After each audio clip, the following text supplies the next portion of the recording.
Oftentimes we hear folks being refused a work permit application, and the reasons are really bizarre. Now guys, for any closed work permit application, be it LMIA based closed work permit, be it a PNP based closed work permit, be it Atlantic Immigration Program, be it Francophone Mobility, you need to be able to prove that you have the ability to fulfill the requirements of the job that is being offered to you, how to ensure that you do not become prey to this kind of refusal, what to make sure to include in the application. This is what we're going to talk about in this video. So stay tuned until the end. How to avoid being refused a work permit in Canada, especially when you are applying for a closed work permit. Oftentimes we hear folks being refused a work permit application, and the reasons are really bizarre.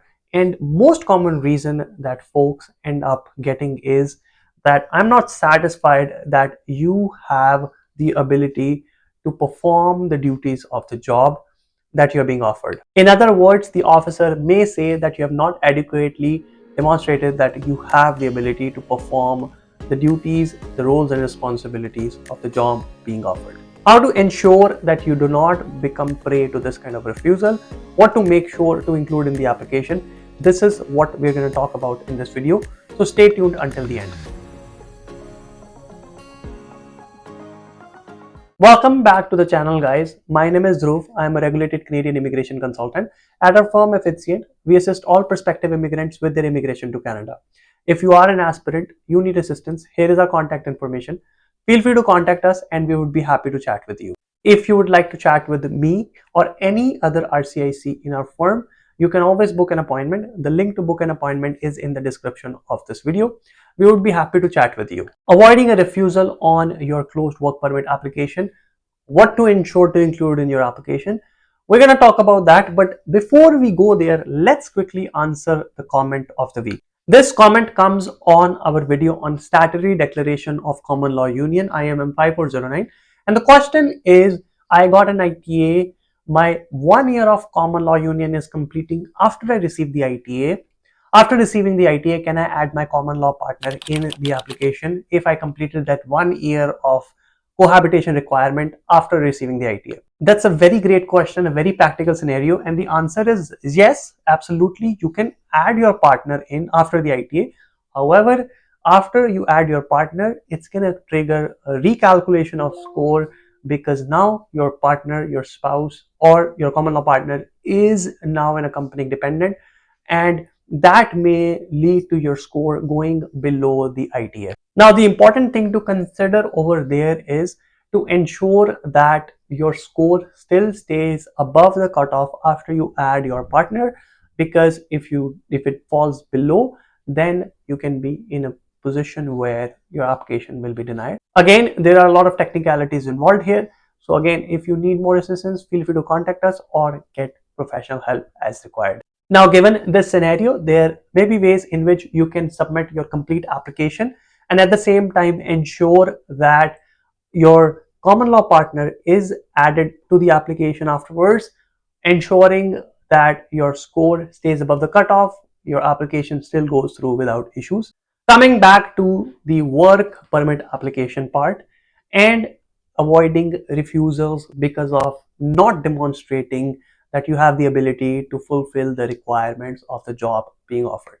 Now guys, for any closed work permit application, be it LMIA based closed work permit, be it a PNP based closed work permit, be it Atlantic Immigration Program, be it Francophone Mobility, you need to be able to prove that you have the ability to fulfill the requirements of the job that is being offered to you, and you are willing or you are able to carry the requirements. Now, fulfill the requirements of job being offered.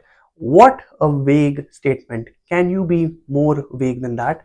But that is what IRCC does, and it is your responsibility as the applicant to ensure that you provide whatever it is required. You make the assessment, you guess whatever it's required and provide that for the visa officer to be convinced that you do meet the requirements and you would be able to perform the job and hence approve your work permit application. Now, obviously, you're going to ask, for my particular job, how do I figure out what the requirements are? So guys, for the requirements, the first place that you need to start to meet the job requirements is the NOC code for the job that you're applying. As an example, assume that you're applying for job of a cook, NOC code 63200. The best place to understand what the employment requirements for that job are is the NOC description for that job. So here on the screen, you can see the description for the NOC for cook 63200.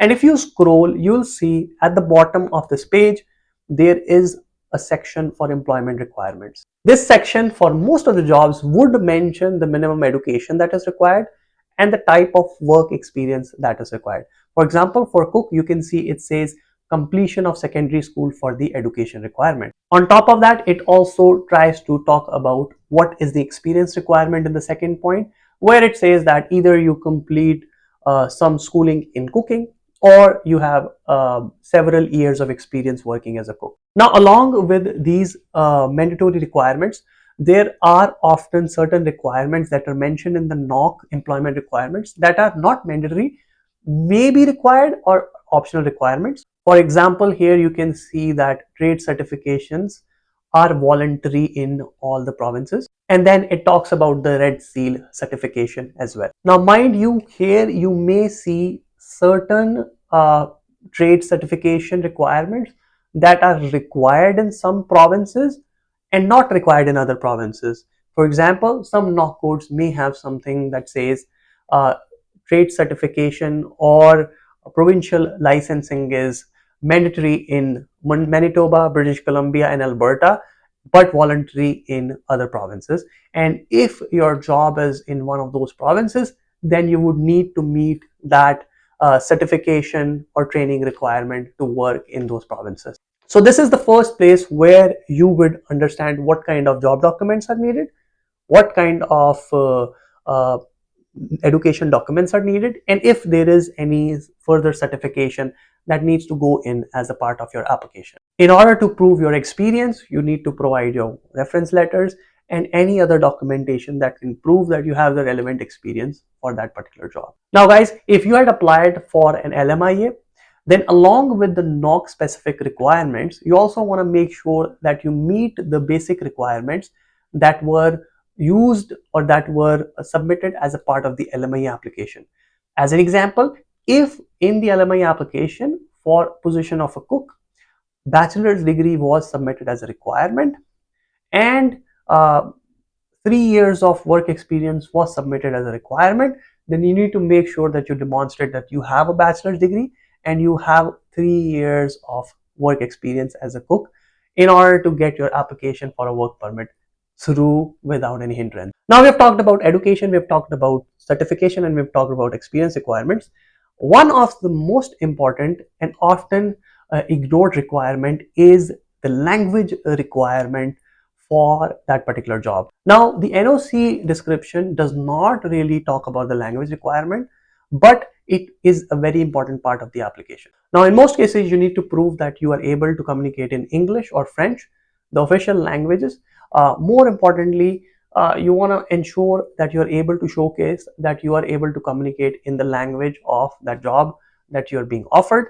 In most cases outside of Quebec, that would be English. For that, you can provide your IELTS exam, CELPIP exams, PT core, any of the accepted test results in order to prove that you are fluent in the language, in the English language or the French language, whichever language the job is in. Overall, the recommendation is that you prove that at least you have CLB 7 in terms of your language ability. If the job is in tier 0, 1, 2 or 3, we recommend CLB 7.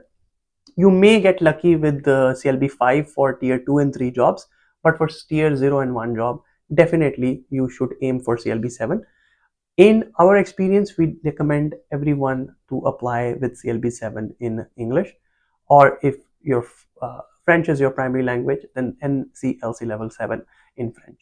So in short, we need to provide information about our education to satisfy that we meet the basic education requirements, our work experience to showcase that we have the basic work experience to get this job and to be able to do this job, any certifications or additional licensing that is required in that province, and language proficiency. And for language proficiency, you can use one of the test results as officiated by IRCC. If you provide all these things, then you have demonstrated to the officer that you do meet the requirements of the job being offered, and hence you can proceed forward with the application towards an approval stage. Now again guys, these are some of the guidelines based on our client experiences and what we've seen so far. Again, IRCC changes their policies every single day, so there may be, for your specific case, more documentation or less documentation required.